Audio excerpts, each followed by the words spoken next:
Jaswanth, how are you today? Hi, Prayash. Doing well. How are you? I'm doing excellent. Thank you so much, Jaswanth. So, we are here to, of course, discuss your success in your MBA journey today. And with that, without for all our viewers, of course, the first thing is tell us a little bit about Jaswanth. Who are you? And what's your background? And let's get started with that. Right. Prayash, I am a manufacturing engineer from BITS Pilani. I completed my undergrad in the year 2016. Right after my college, so I went. I moved into an automotive industry. I worked there for about a year. And then see again, I think overall I was not more into this operational aspect of things because I thought it's always good to have a bird's eye view first of the business operations and how to directionally align your business goals and how to achieve those goals, right? So I wanted to get cognizance of that first. So then I moved to a plastic film packaging industry. So my ex-boss, he moved to Topan Specialty Films, again, which I said is a plastic film manufacturing company. And he came here as a CEO. He offered me a role in the strategy department. I said, hey, this is my way out. Let me just grab onto it. Then Wonderful. I moved to Chandigarh. It's a beautiful city. One of the reasons why I've been staying in the same company is the city. Yeah. So Okay. I hope my employer does not see this video. Right. So the first 3 years of my stint in Topan was in the strategy function where I handle various projects, including business incubation, curating board decks for the board of directors, and also certain projects which fell out of any department's kitty, right? So that was my profile for the first 3 years. Wonderful. Right after that, yeah. Yeah. So right after that, it was 2020, just onset of COVID. I thought, hey, I think it's more of my interest to apply whatever I've learned in my strategy function into some business operations, right? So you have a macro view of things, then you get into the micro of it, right? So that is when I got into supply chain management function, and yeah, it's been 3 years in the same function, and I've grown into managing a team of people for handling an overall procurement of 145 million USD per annum, and I also handle logistics and warehousing operations for the company. And yeah, so this is about the work part. Yeah. And as you know, I have a dog, right? So I, Yes. I adopted him in 2018, and yeah, I want to keep him for sure, even in the future. Good. So He's part of all our meetings any which way, so that's good. absolutely. All right. Thankfully, he was not a part of my interviews. Yeah. No, Other that's good. day. That's good. He should not be part of the interview, but he should be part of the meetings. He's also preparing himself that if my owner is going to go away, do I get a chance to fly with him or not? All right, cool. So quickly, just one more point I would want to, let our viewers know is what was your GMAT or GRE score, so that they understand the context of everything that we're going to discuss from that point. Yeah, so my GMAT score is 710, and I have about 7 years of work experience. Cool. All right, Jaswant. So let's recap back, right? Let's take you back 5 months ago when you started working with us. What had been going through your mind at that point in time? What inspired you to kind of kickstart your journey with us? You were in this question phase where do I apply for an MBA? Which schools? What should I be doing? So take our viewers back to at that point of decision making about why you were considering an MBA, why you decided to work with LilacBuds. Yeah, so the first question, why did I decide to do an MBA? I think because see, for me, I needed a global platform to actually launch my career. Yeah, so I think I've gotten the opportunity to express myself 100% in the current setup, and I wanted to change, right? And it's again, see, change is not it's not always because of spite. It's not always because you're not happy. It's just that you want to align what you're doing with your long-term goal. So, and also I wanted some insurance for whatever I was doing, and I considered MBA as that insurance for me. So this is the reason why I wanted to do my MBA. And so interesting question, how what if I go back in time and then see, I just gave my GMAT, I got a score, right? I thought, hey, let me give it another attempt. So it took about 3 attempts for me, and it was a 1 year journey for completing my GMAT. Yeah. So I got a 640, then I prepared again, I got a 640 again, then I got a 710. Right. So again, it has been tough because you need to manage your work as well as the preparation part. So it's a bit of a challenge which everyone needs to overcome, I guess. And Yes. yeah, and right after I got my score, I spoke to a few people. So I was clear that I wanted to I needed to seek help, yeah, from a consultant. So I knew that because doing the research myself, taking certain decisions, and I think consultant is he or she helps you in many ways. It's not only the coaching part, but also the emotional aspect. Yeah. So you need to handle rejections, you need to understand yourself, and this is where I thought I needed a consultant for sure. And I think Mr. Rajiv just happened. Yeah, I believe it's destiny. Yeah. So I was actually going through a few people and their reviews online, and then I started reading about Mr. Rajiv in Poets and Quant. Yeah. Okay. Then right after that, I connected with the Karan, yeah, Karan from your team, and so he gave me a little bit of a brief about LilacBuds and what Mr. Rajiv is all about and all of that. And yeah, so that time I think it was more of a leap of faith, right? Okay. Because yeah, so I said, hey, he's going to help me, right? And I think just for the interest of the audience, with Mr. Rajiv, it's been a wonderful experience, right? And I think what sets him apart from other people, because I've heard a lot of negative comments for other consultants, right? So they don't give you time. I've heard from my friends who are doing their MBA now. They said, hey, they might not give you time, they might not pick your call, or they might not be as helpful as you want them to be, right? So I was skeptical, frankly, but I think Mr. Rajiv has been like wonderful the No, entire no, I think journey. that skepticism is there in almost every applicant. And I think as a company, our DNA honestly has been respond to the client, right? Yes, of course, we don't want to mollycoddle you. We do not want to spoon feed every tiny detail. But at the same time, making you independent, making you at the same time, motivating you. Being available is a very important part of actually consulting. If uh, if I had to put down one thing that I think Lilac Buds honestly believes in very much is pick up that phone and speak to your More applicant. than that, I think it's the core of Lilac Buds that I love the most. And Mr. Rajiv is more of a teacher for me. He's not a consultant. Yeah. Correct. And Yeah. the tailored advice and the tailored guidance that he gave, because I am the kind of a person who is not consistent, right? So let's say, Hmm. I have to finish a task. Some people, break it down. They say, hey, I have 1 week, right? So one day I'll do this, one day I'll do this. For me, I'll keep thinking about it. The fifth day, I'll say, hey, it's time, and then I put in about 5 6 hours and finish it off. So Mr. Hmm. Rajiv, he got to know about this, right? He understood this is my natural self, and he helped me propagate, he helped me, navigate in the same direction rather than going against the current.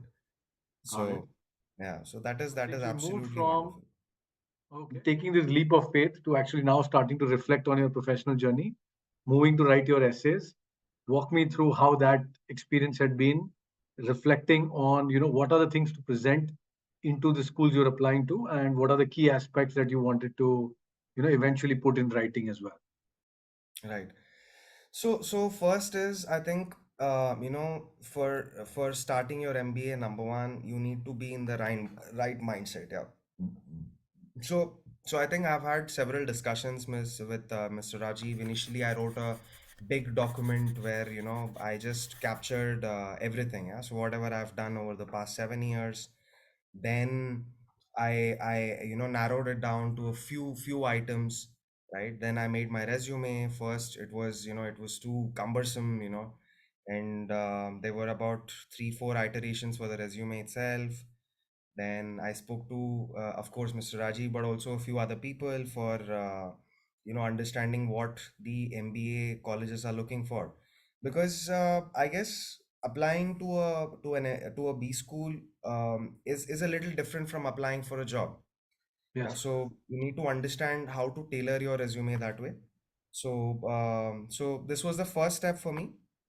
So I did this, and then I started discussing with Mr. Rajiv, where do I want to go, which country do I want to settle in.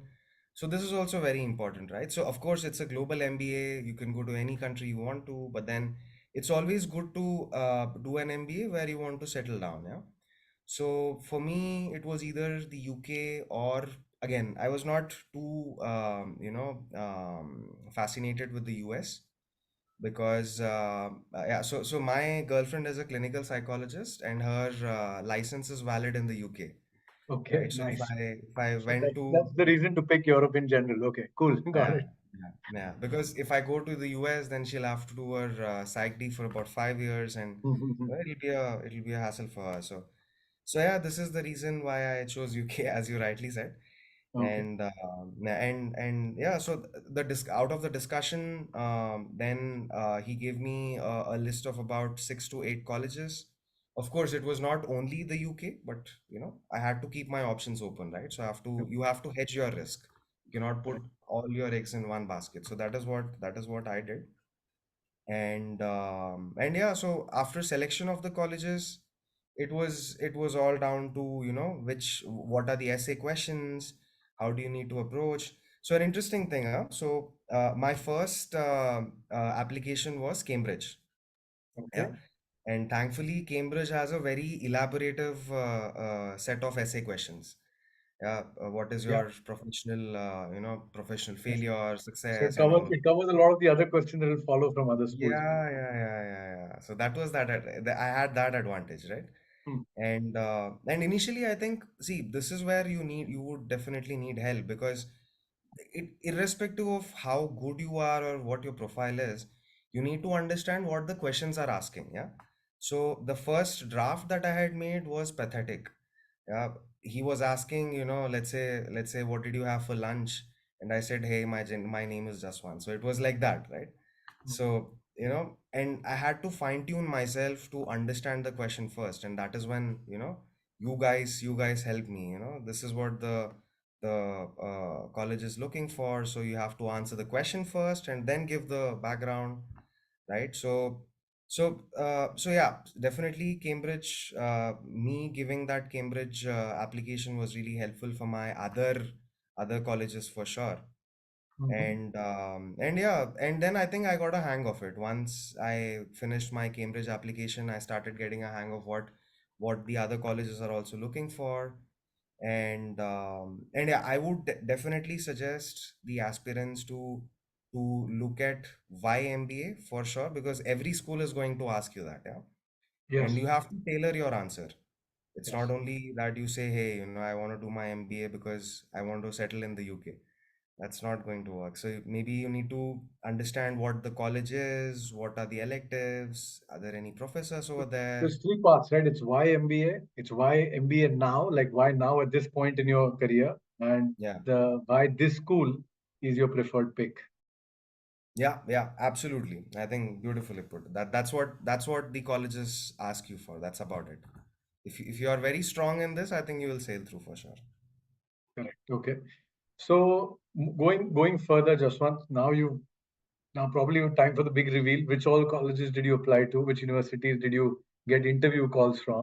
And of course, I think at this point the Oxford admit is already out, but your whole experience around knowing that that you've got into Oxford, how did it come out to you? How was it revealed to you?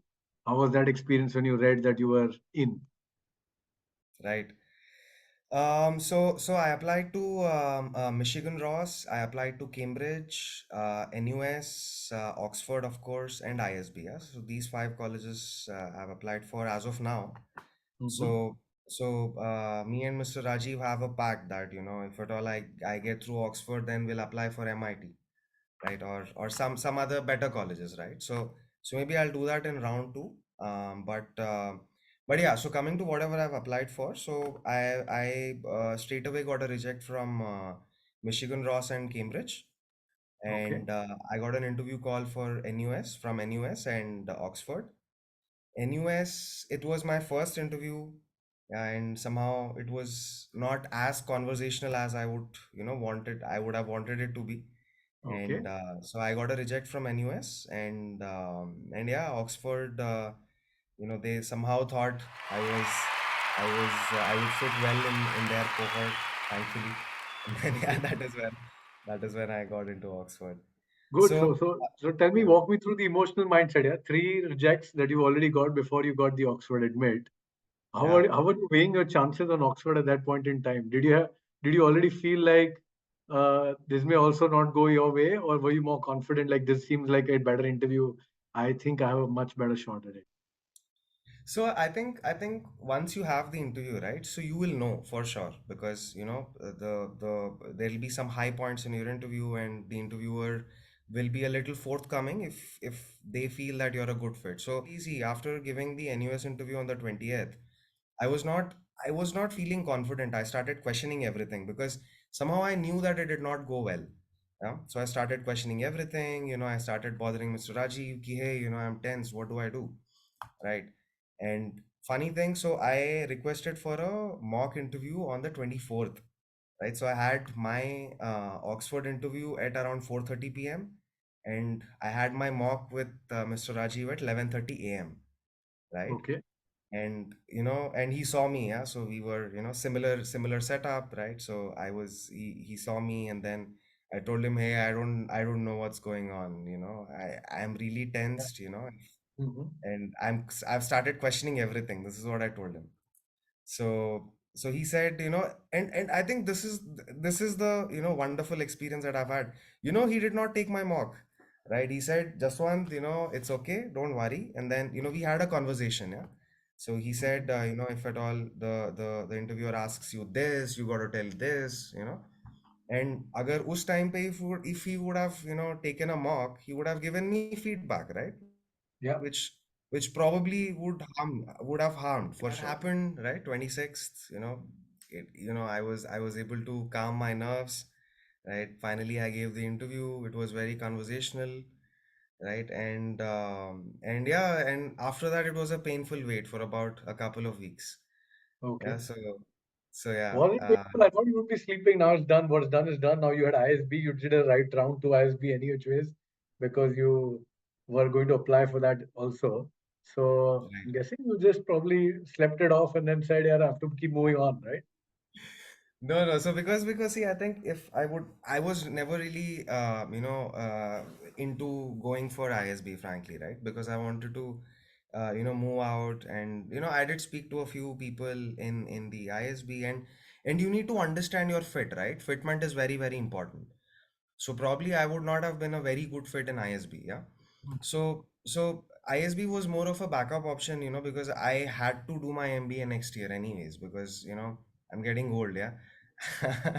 So not getting any younger by the day. So anyway, so I wanted to definitely do my MBA next year. So it was more of a hedge. So if I would not have gotten Oxford, then I would have had to look into other schools, let's say Imperial College in London, or maybe a few schools in the US.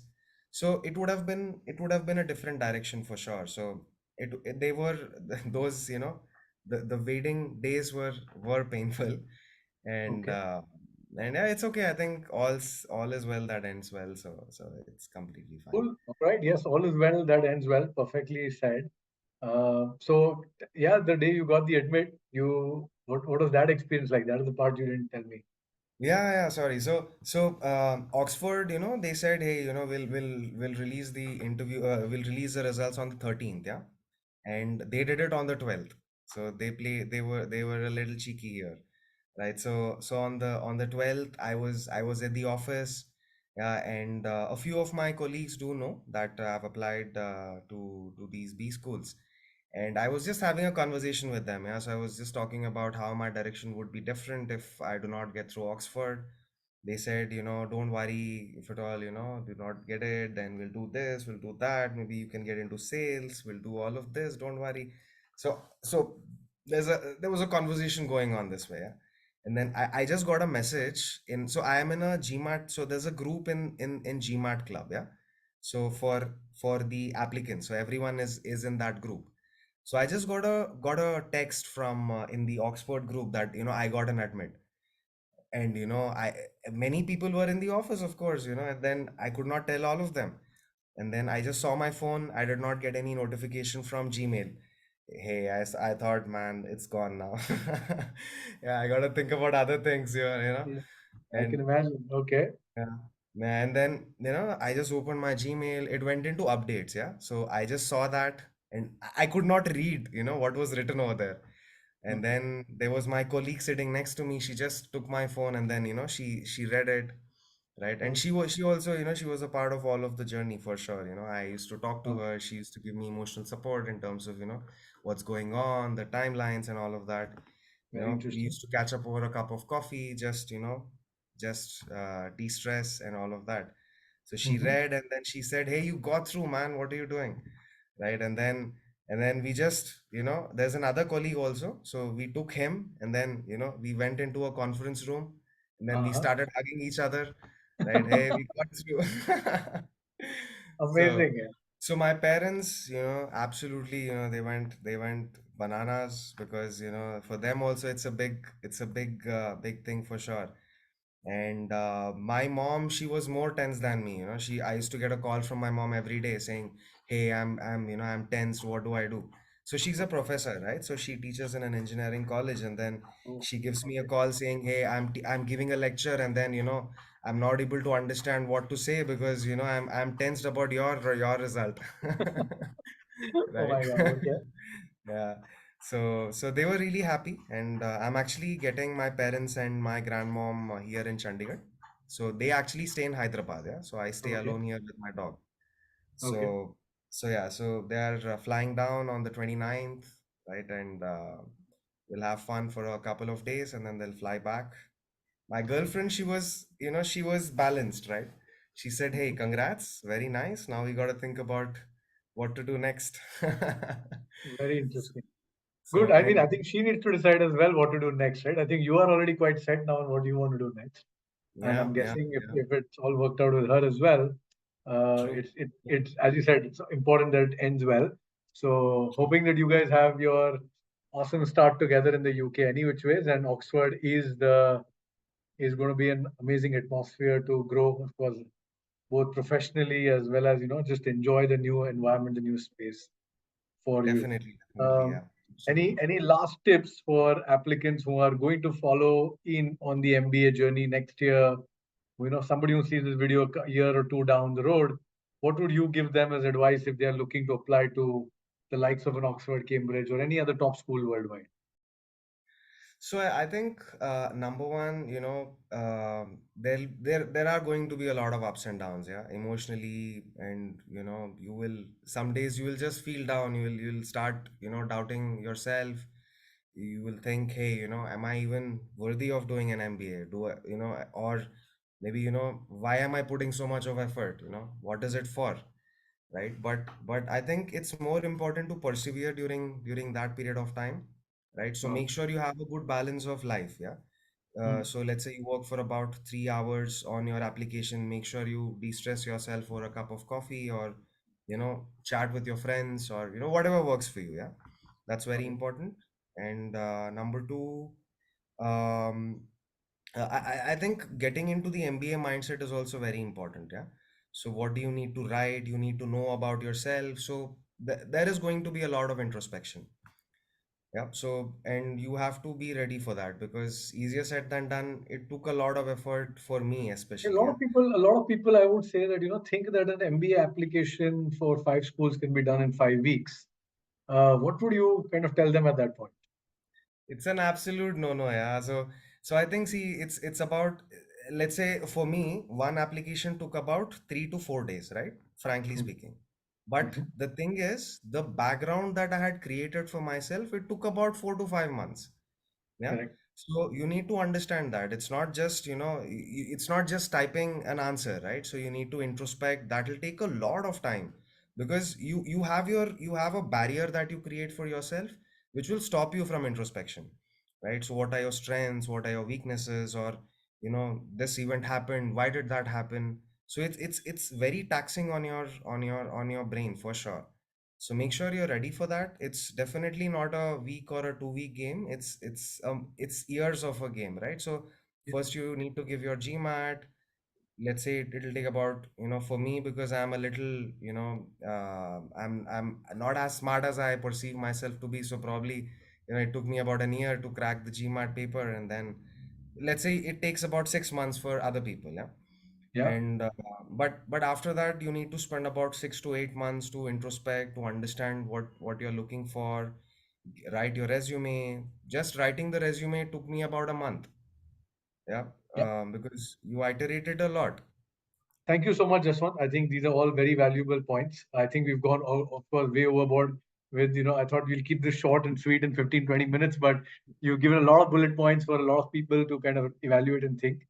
And thank you for sharing your experience.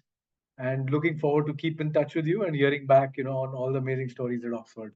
Absolutely, absolutely. And thanks a lot. Yeah, big thanks for Lilac Buds. I think, and it's coming from my heart. Yeah. So it's not that, I'm saying it for the sake of it. And when I got the admit also, I picked up my phone, I called Mr. Rajiv. I said, hey, you had a big role to play in all of this for sure. And yeah, so this debrief of my experience is the least I could do for you guys. Yeah. And we'll definitely keep in touch for sure. And thanks a lot again. Yeah. Thank you, Jaswant. Take care. Thanks. Take care. Bye bye.